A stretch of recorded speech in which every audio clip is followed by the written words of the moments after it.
बाळ, फ्रीजमधून श्रीखंड काढ ना. आम्ही पूर्वी घरीच बनवायचो श्रीखंड. त्याची चवच वेगळी होती.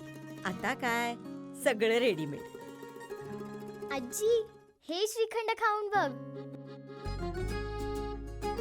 आज तुझ्या आईनं घरीच बनवलं की काय?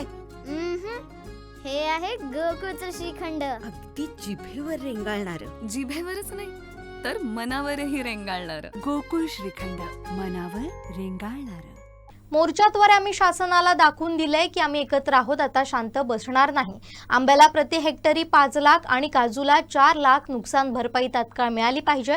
जोपर्यंत मिळत नाही तोपर्यंत गप्प बसणार नाही. अन्यथा 12 मार्चला जिल्हाधिकारी कार्यालयावर मोर्चा काढून मुंबई गोवा महामार्गावर चक्का जाम करू, असा इशारा वेंगुर्ला तालुका शेतकरी न्याय हक्क संघटनेचे अध्यक्ष संजय गावडे यांनी दिलाय. आज या ठिकाणी आम्ही जो हा मोर्चा काढलेला आहे, आमचं एकच म्हणणं होतं की सर्व शेतकरी एकत्र आले पाहिजे आणि सर्व शेतकऱ्यांनी एकजुटी दाखवली पाहिजे. आणि ते खरोखरच आज या शेतकऱ्यांनी संपूर्ण वेंगुर्ला तालुक्यातील, त्याचबरोबर सावंतवाडीमधील असतील, कुडाळमधील असतील, बरेच शेतकरी या ठिकाणी उपस्थित राहिले आणि त्यांनी या मोर्चाला प्रचंड ताकदीनिशी शासनाला दाखवून दिलेलं आहे की आम्ही आता एकत्र झालेलो आहोत आणि आता आम्ही गप्प बसणार नाही. आम्हाला आता नुकसान भरपाई मिळाली पाहिजे, ती पण आंब्यासाठी हेक्टरी 5 लाख रुपये आणि काजूसाठी 4 लाख रुपये.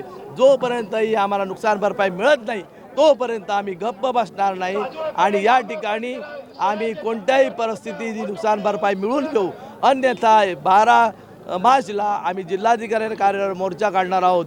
त्यालाही जर तुम्ही दखल दिली नाही तर माझं म्हणणं आहे की आम्ही संपूर्ण या जिल्ह्यामध्ये हायवेला चक्का जाम करू. एकही गोव्यातून आणि गोव्याला वाहनं जाऊ देणार नाही, गोव्यातली वाहनं आम्ही मुंबईला जाऊ देणार नाही, अशी या ठिकाणी आम्ही या सर्व शेतकरी बांधवांच्या वतीने सरकारलाही अल्टिमेट देत आहोत. त्यामुळे सरकारने अंत पाहू नये. लवकरात लवकर जे होईल तेवढं, जमेल तेवढं केंद्र सरकारकडे मांडा, जिल्ह्याकडे महाराष्ट्राकडे मांडा, परिस्थिती बघा आणि शेतकऱ्याला लवकरात लवकर नुकसान भरपाई देऊन तुम्ही ह्या शेतकऱ्यांना कर्जमुक्त करा, अशी प्रामुख्याने मागणी राहील. आपली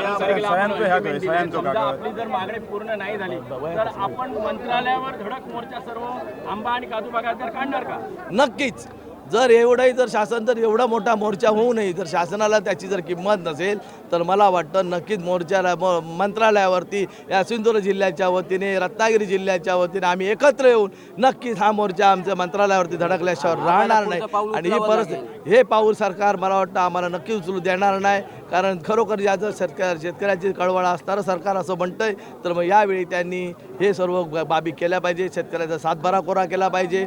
शेतकऱ्यांवरची अवजारं असू देत, शेतकऱ्यांना वापरात येणारी ट्रॅक्टर असू देत किंवा त्याची औषधं असू देत, खतं असू देत, त्यांच्यावरचा GST माफ करून त्यांना अनुदान द्यावं, अशी नक्की द्यावी आमची ठाम मागणी आहे. आंदोलनात किती शेतकरी सहभागी झाले? आजच्या आंदोलनामध्ये माझ्या अंदाजाप्रमाणे 2 ते 2,500 शेतकरी या आंदोलनामध्ये सहभागी झाले होते आणि त्या शेतकऱ्यांचं खरोखरच मी ऋण आणि आभार मानतो की आम्ही एक 4 दिवस त्यांना दिलं. 4 दिवसात बरेच हे शेतकरी सर्व एकत्र आले, सर्वांनी एकामेकाला भेटून हा मोर्चा यशस्वी करण्याचा प्रयत्न केला. त्याबद्दल सर्व शेतकरी बांधवांचे मी या ठिकाणी आभार मानतो.